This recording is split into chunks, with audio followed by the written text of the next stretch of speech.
You say that there are natural products that can help us get off of SSRIs. Could you talk about that, please? Yeah. The science behind alternatives to drugs is vast, and in order for me to convey that, I would need audiovisual aids. Right. So I'll try to do my best. But the brain is a highly active structure. I mean, it's only 3% of our body weight and volume, but it consumes 20% of the oxygen and 20% or thereabouts of the energy from glucose. So if it's not getting oxygen, not getting glucose, it doesn't survive very long. And so it needs all those systems working well to provide the nourishment, etc.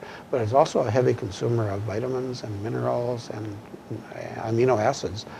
All the 60 plus brain neurotransmitters come from food. Basically, most of them come from amino acids, which are the breakdown products of protein.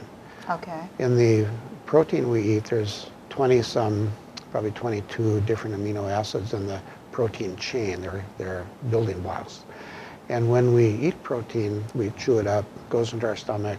The stomach's hydrochloric acid breaks down the amino acids into the protein into its individual amino acids, and they go into the intestine and then get absorbed into the bloodstream, and then that goes, and then the blood goes to the brain and every place else, which is where the drugs go. Drugs go into the bloodstream. They go everywhere the blood goes, which is everywhere. It goes to our eyeballs and our livers and our every heart, bone marrow, etc. So the nutrients go there too. And then the brain takes those nutrients and manufactures brain neurotransmitters out of them. So in the case of dopamine and norepinephrine, which are natural antidepressants, we have to be eating tyrosine or phenylalanine, 2 amino acids. In order to get serotonin, we have to be eating tryptophan. And so we have to be eating protein or foods that have those amino acids in, or a supplement. All right. I myself take both. I mean, I try to eat food that I know is going to provide my brain and body with healthy nutrients. And if I'm worried about the nutritional content of the foods I'm eating, if I don't always eat organic, I try to eat as organic as I can afford, then I supplement that with nutrients. And so we can support our brain with food. That's where it has to come from food. And if we're eating, a lot of junk food that's synthetic, and margarine, which is synthetic fat, it's plastic basically, our brain is not going to be as healthy as it otherwise would be. So neurologically, we're going to be at a disadvantage. And whenever neurologically our brain is disabled in some way, emotionally and behaviorally, we're going to be different. So we can suffer brain malnutrition, is what you're saying? We can suffer, yes. Maybe Americans are all starving for food. We're eating at the convenience store. We're not getting much there. We're getting a lot of toxic food, which is bad for our brain, but we're also not getting what we should be getting, which would be nourishing for our brain. So whereas when I grew up, we had a backyard garden and healthy organic food. The farmers weren't spraying with pesticides and herbicides. They weren't giving hormones to their animals, weren't giving antibiotics to their animals. All those synthetic things are getting in the food supply, and we're eating it. Goes into the bloodstream, goes into the brain, with effects you don't want to contemplate it, but it's not good.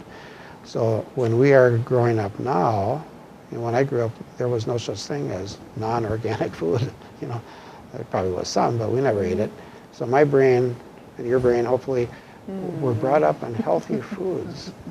Not so much. I grew up in the South where everything was fried in pork fat. Yeah, well, there was organic pork fat. All right, organic pigs, okay. Yeah, that's right.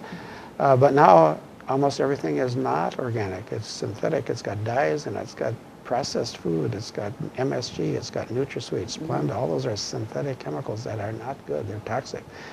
And flavor enhancers and things that smell good and look good and taste good, and we're hungry for them because MSG makes our mouth salivate and everything tastes good. And the food industry knows that. They don't sell much that doesn't taste good. So they add stuff that makes it flavorful. But the flavor are synthetic oftentimes and do some damage. So what we have to concentrate on and trying really hard to get all those foods that are healthy for us, and they're healthy for the brain. I am really seriously concerned that the food industry is toxifying our brain. Here's a book called The Crazy Makers. What's the subtitle? How the food industry is destroying our brains and harming our children. That's right. And it's true. She's a nutritionist and well researched. And it's so true that there was maybe some of the listeners have seen the video documentary called Super Size Me, where a person decided to eat at McDonald's every meal for 30 days. He was just going to do that. He had got tested ahead of time. His liver was fine. Everything was fine. By the time the 30 days were up, his liver was deteriorating. He was depressed. He'd gained 30 pounds. He just felt sick. His doctor said, don't do it anymore. Quit before the 30 days. It's very instructive. And of course, McDonald's buys the cheapest food possible to make the maximum profits. They sell a lot of French fries, the supersize thing. The videographers, every time they asked, "Can I supersize you?" That was popular at the time. He always said yes. You know, if they didn't, he'd take the small fries. So the French fry oil is heated to high degree temperature, which makes it toxic.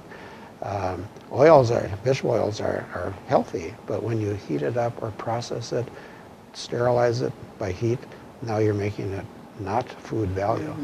And so that was probably harming his liver. And then the beef, where was that coming from? You know, how much antibiotics or hormones or pesticides were in that? McDonald's doesn't know, it doesn't care, but it tasted good. And it was also nutritionally depleted. I'm sure that the vegetables that they serve are not organic, you know, it would cost a little too much. So he was eating depleted or toxic food, and it almost killed him. So the way to get off of the medications is to supplement and eat a healthy diet and avoid being toxic. Right. Okay. If our livers are healthy, then we can break down or metabolize the toxins in the food supply or the water or whatever. Or there's a lot of toxins that are made just by even metabolizing healthy food. So we need detoxifying things, antioxidants, which is a lot of vitamins are antioxidants or detoxifying agents. So if we have a well-rounded diet that includes fruits and vegetables, organic food, whole foods, organic meats, enough protein, and you don't have to you can be a vegetarian and get enough protein with rice and beans and eggs and things like that. So we don't need to eat meat. But so there are ways that we can make our brains healthy and therefore less likely to suffer so-called mental illness. Thank you, Dr. Coles. Welcome.